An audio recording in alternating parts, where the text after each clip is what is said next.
Ready to go. Oh, hang on. Welcome to the Whistleblower. And this is the Olympic Progress Report. My name is Ian Trent, and our panel today, in the background, Noel Harrod doing all the spade work for us, but Danny Flav, good day there. Good afternoon, mate. How are we? Good. In Melbourne, out of lockdown. We're still in it, well and truly in Sydney. Paul Oberman in Singapore. Hi. Woohoo! Go the boys, go the girls, hey? Sharkies and Stingers. I've been sitting there watching Australia's champions this morning. We have so many champions in this country. It is unbelievable. And another champion is in Tokyo joining us, Russel McKinnon. Hi there. Hi, guys. How are we today? Oh, we are cock-a-hoop. There's gold and bronze and God knows floating around. I've got a sore back from people slapping me on the back as if I was playing. Well, I bet you were. I think we all were. It's a fantastic feeling, isn't it, Russell? Fantastic feeling. Amazing to be here. And it's sort of like, there weren't the spectators, but you felt like the place was humming. And, of course, when you had a whole pile of Croatians sitting down here in front of me, geez, they were quiet. I wonder why. Of course, it's Australia 11, Croatia 8. And I was on Melbourne radio this morning. They had no idea of the significance of the event. I said it was like Ariane Titmus beating Katie Ledecky, the greatest Olympic performance ever. What do you think, Paul? You've been very close to it. It's been a long time coming. It's that consistency. We played with consistency yesterday, and what I really liked is something that the boys had been working on with Elvis for quite a while now, was been actually just taking it to teams, really just swimming. There'd been times before where, the Croatians had been able to out-counter us a little bit. And yesterday, I just thought we did a fantastic job in tiring them out, tiring those old bodies out, and just keep going and keeping the pressure on them the whole time. And, I think, there's probably a multitude of reasons why we won, but look, all kudos to the boys. They put in the work. They haven't had as we all know, they haven't had the competition opportunities, but they just did a fantastic job yesterday, and 3 games to go. Got to stay focused for that now. Sky's the limit. What do you think, Danny? Russell, I was just going to ask Russell if they had a chance to speak to the younger players, like the debutants, because they certainly took it to Croatia and they held their own. So did you have a chance to get to chat to them? I got to talk to Anthony Rosanthos. He was just so excited, but he was so pumped, and to talk to him and say, how come you played so well in your first match at the Olympics? And he said, it was the first stop, that's what he needed to get, the first one. And he shut that down, and it was unbelievable. The official stats were only 10 saves. I thought he made about 20. It was awesome. And it frustrated the other side. You could see them hesitating, thinking, I don't think I can get past this guy. Exactly. I thought our defence looked much more stable with Anthony in the goals. I chatted with his parents last night because they're old school buddies of ours, and they are just over the moon. Sent Anthony a message, and I got one word back. Yeah. Thanks. Well, that's typical of him. He doesn't say all that much. The mood there, Russell, must be fantastic amongst the troops. Just not only Anthony, but a lot of them. Yeah, you can see them walking through the mix zone. Their chests are sticking out. They're big. Their presence is so much stronger. And then you see the Croatians go through, and they stopped and had to talk to Lauren Fadovic, and it's sort of that they don't know what to say. They fear what's going to happen, and they go back to the coach and you talk to Ivica Tuchak, and it's just he didn't know what to say. He said, we forget about this game and we worry about the others, because he doesn't know what to say. I've got to say, I interviewed Nemanja Kinisevic from Kazakhstan. He had a good play with the World Super Final, and then they went into a 2-week quarantine at home. So they're playing like rubbish here. But he said what he wants his players to do is to play Australia later in the week, just so they know what it's like to play a top team, a very strong team. He said, this will be the best game for us. They're much better than us, he said, but I want my players to experience playing Australia. And I think that was great words from him.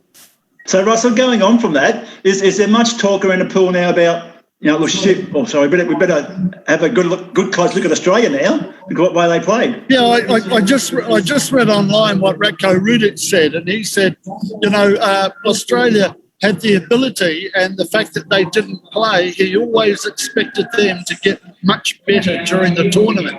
And this is what happened. And everybody is just brimming with confidence and excited last night, that, wow, Australia won. That was fantastic. And it's good for the competition, because the competition, there is no clear leader. There might be Spain. Everybody thinks Spain's the one that's going to go through, but who knows what's going to happen next? We'll play Serbia. Serbia's not playing well. It'll be marvellous. Well, yeah, I think so. Being the whistleblower here, Danny, yep. Can you talk? There's been a lot of talk on Facebook and those things about the end of the third quarter. Yeah. What was the story there? Okay, so what happened was a lot of countries, was it before the shot clock, after the shot clock, game clock, or whatever. So what they said was they checked on VAR to start off with, because you can use VAR to see if a goal is scored before or after the shot clock or the end of a period. So they did that. Okay, but what I've heard the most was that we had a shot earlier, rebounded back, and we lost possession of the ball. So the Croatians stole the ball. But by stealing the ball went under. So the referee deemed that as ball under. But even though they had possession, they didn't really play the ball. Croatia didn't get the chance to play the ball, so they weren't really in control of the ball. So the referee's called ball under. It goes back to Australia, but the shot clock doesn't get reset. So I think Australia were complaining about it was ball under, so it should be a new 20 seconds. Not the rule, it's not the case now. A new rule's been brought out. So how new is that rule? 6 months, 8 months. I'm trying to remember, but it is out there. Russell, can you sort of back me up on that one? Well, the trouble with rules are only made during the Congress, and the Congress is not going to be held until next year, so it can't be anything official. Yeah, no, but it is. It's you got to be in possession of the ball and play the ball for it to be a change of possession. And even though the ball went under and the referee deemed it ball under, it's not change of possession. Yeah, so they hadn't taken it. So if Australia were complaining for a new 20 seconds, it's not a new 20 seconds. So Russell, with the other side of the group, then we're looking at Greece looking quite good at this point in time. They certainly took it to the Italians in the third quarter, but then got completely reversed in the fourth. But that was a cracking game. Yeah, Danny DeVito was a little bit worried there. I had a beauty, because sitting in front of me was the Greek Minister of Sport, and he only came in for that quarter, and of course it was 4-0. And then he got up and his entourage went out the door, and then I went down and I talked to Theo Vlachos, and I said, Theo, I've got a message for you from the Greek Minister of Sport. He wants a phone call from you. And I explained what happened, and at the end of our interview, he says, "I'll make that call."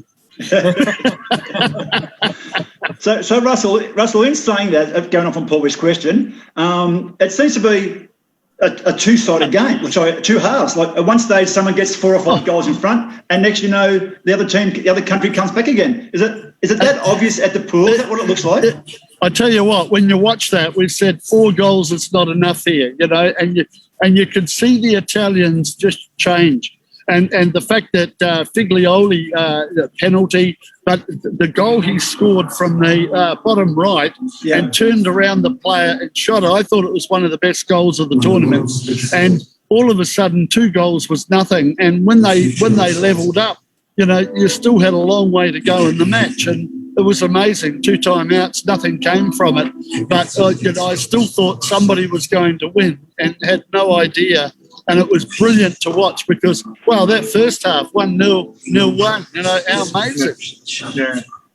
I think, I like the your comment about goal of the tournament, but I think pass of the tournament or assist of the tournament had to go to AJ Roach when he threw that sort of, great ball and then straight out the side to Andrew Ford, and Andrew Ford buried it, bottom corner there. That was beautiful. I didn't see it. It was too fast for me.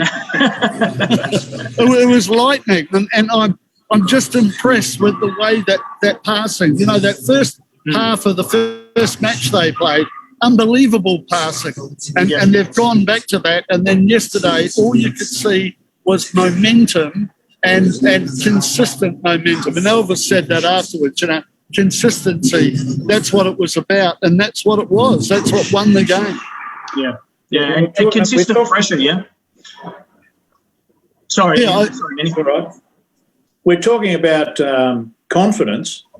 What about their shooting? Good shooting comes off good passing, as you say, and not all of this mindless balking that we go on with.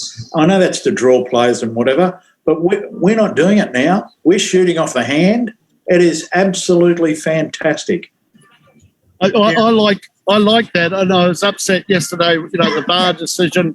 Yeah, the ball was still on his hand. We could tell that from here. No trouble at all. We had the horn closer to us, but there was a slight balk there. You don't need the balk. You need those shots off the hand. And it was harking back to, say, 2012 when those young guys were playing, Reese and AJ and them, they were just on extra man. They were just taking it and putting it in the back of the net before you could think about it. And now we've seen that Andrew Ford goal, that was magic, fast, brilliant. And Richie Campbell at the top, those shots are coming off. That's fantastic. So, Russell, a perfect example, Russell, is and you can speak about the Japanese team. As soon as the ball's in their hand, they just shoot. They don't think about anything.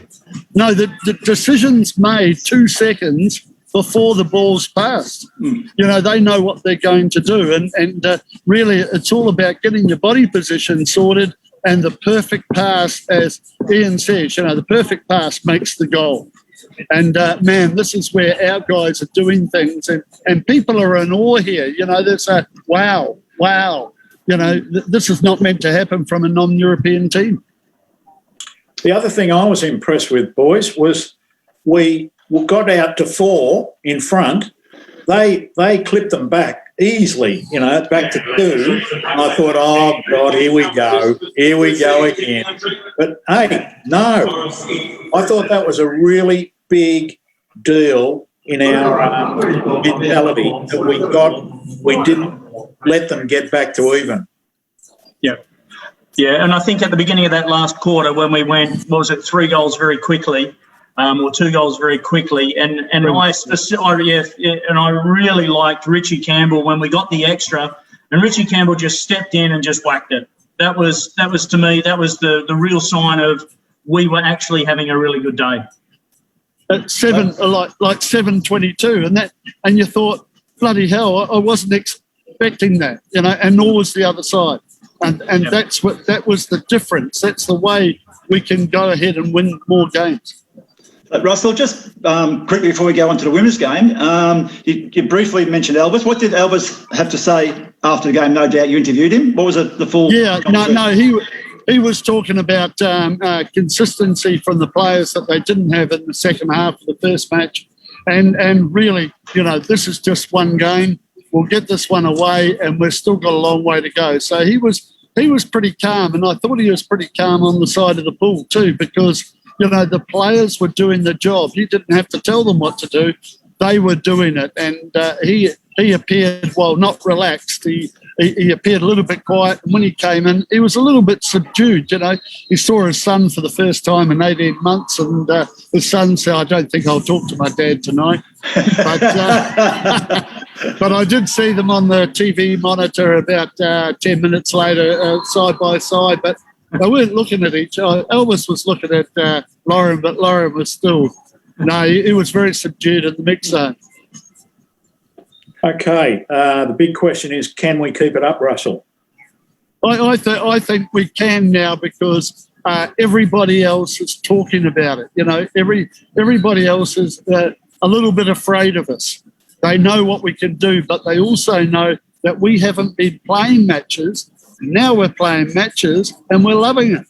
And that's only going to be a step up. You know, it's the likes of Serbia, you know, old Dejan Savic, he's not happy with his team. He's frustrated. And you know, you've got these older players, as Paul alludes to, you know, they're older, they're getting tireder and such, and they're not performing the way they used to, you know, like the Prelanovics or Filipovics or people like that, you know, and our guys are much fresher. They look so good, and I'm really confident now. Fantastic. You've been around, you should know. Now, we hope. Yeah, we hope.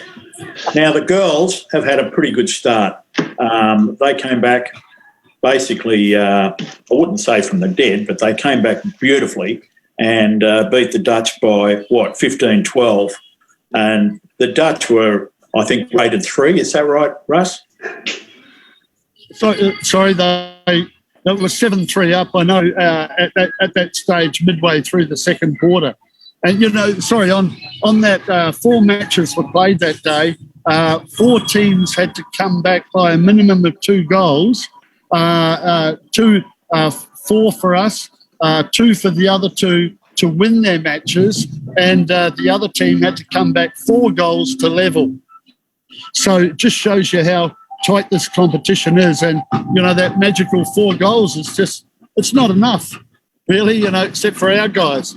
You know, 4 became 3 and we won.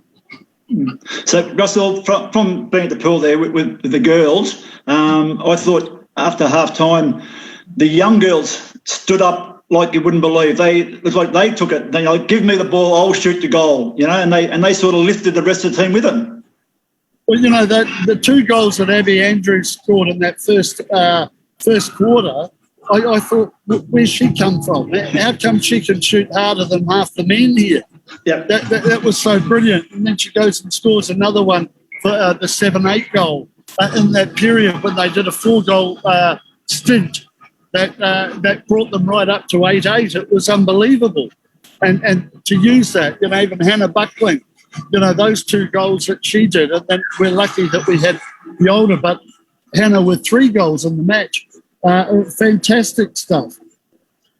Going probably also, you know, riding off Anthony's coattails there, Gabby Palm had a great game too in goals, first game. And, you know, certainly, you know, we seem to have produced these 2 great young goalkeepers now on the world stage. And Gabby got a good start, didn't she? Was she been around for about 3 years now? Yeah. Or so. So she's coming up, and we're watching here that most teams are leaving their goalkeeper out and just playing with 1 goalkeeper. And for us to turn over our goalkeepers, a brilliant move and great confidence for them. But both of them step right up. Unbelievable, you know. It's good to see, like with Leah Yanitsis in the first match, how she was up 2 hands all the time. 2 hands, and that just she looks bigger than what she is. And then Gabby, a little bit different, but man, she's stopping power as well. You know, we're lucky to have the goalkeepers we've got. Yeah, it seems to be with the women a really good blend of youth and experience there. You know, we've got those young ones coming through, but then, you know, you had Robbie Webster, you know, step up when it was needed. You know, three crucial goals, and then Bronnie Knox. I love Bronnie Knox. I think she's fantastic. And, you know, that last goal that she scored was just, you know, right on. Well, that goal is probably one of the finest goals I've seen an Australian team probably since Yvette Higgins in 2000, because that was, as we were talking to people about that was sheer experience. Yeah. Something like that you can produce a goal like that was an absolute killer. You know, people go away from the match thinking about that, thinking, well, you know, I don't want to see Australia again. You know, that's incredible. That somebody in their 4th Olympics can do that. Mm. You know, just quickly on that, Pietro Figlioli in his 5th Olympics, winning the swimmer, taking all the goals that matter. You know, he takes the penalty, takes the swim-ups, does that. Unbelievable. Yeah. At 37. There's life for us yet. Yeah. I can't wait to be 37 again. You and all of us. Russell, I've been told you've got to go. Our prospects in the next games in both the girls and the boys. Oh, now you tell me who they are because I don't look that far ahead. Okay, the girls play Spain on the 30th, whenever that is. Yep, Friday. Friday. That'll be excellent. Spain is not quite playing the way it should be. Remembering that they've got 9 girls back from way back 2012 or something. You know, they've got a lot of older players in there, and I think our girls are going to be too good for them. And the men playing Serbia, loving the look of that lineup now, and I think Serbia is shaking in their boots. They should be after that match against Croatia. I think our guys are going to love it, and I don't think Serbia is going to love playing us. Yeah. Let's hope not. Well, Russell, thank you for your time. We know it's precious. All the best for the next couple of days and the rest of it. Fantastic. Danny, Paul, thank you, guys. And that has been the Whistleblower Olympic Progress Report. We'll see you next time. Happy Friday, Russell. Yep, looking forward to it. All right.